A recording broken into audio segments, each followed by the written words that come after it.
In today's video, I'm going to teach you how to connect Excel to Access Database. By the end of this walkthrough, you'll know the quickest, most reliable way to point an Excel workbook at an Access file, so you can analyze tables with formulas, charts, or pivot tables.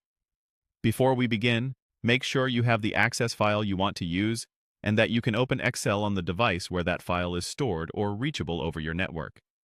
It's best if the Access file isn't open elsewhere while you connect, so nothing is locked while Excel reads it. Start by opening your Excel workbook and heading to the Data tab on the ribbon. This is the home base for anything related to importing, cleaning, and working with external data. If you're preparing a specific sheet for your results, switch to that sheet first so new queries and tables appear where you expect. Next, choose Get Data. In most current versions of Excel, you'll see this within the Get and Transform Data section of the Data tab. Get Data is the entry point to Power Query, which handles the connection and makes it easy to pull information from many sources without manual copy-paste or risky file merges. From there, choose From Database. This tells Excel you're connecting to a structured data source rather than a flat file. You'll see several database options. For this task, you're targeting the Access option, which is purpose-built for AEC EastDB or .mdb files and preserves table structure and data types more reliably than importing a generic file. Now, select a database.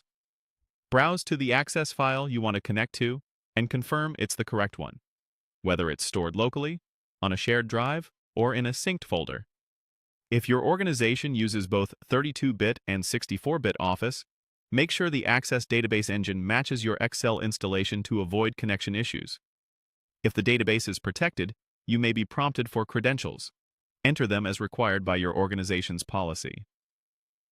After you choose the file, Excel will display a preview window showing available tables and queries from the database. Use this to confirm you're looking at the right objects and that the column names and data types appear as expected. Clean, well-named tables in Access lead to smoother work in Excel, so it's worth confirming the structure now. That's the whole path. Go to Data, select Get Data, choose from Database, and then select your Access database. With this connection in place, you can build your analysis confidently and keep your Excel workbook aligned with your Access data.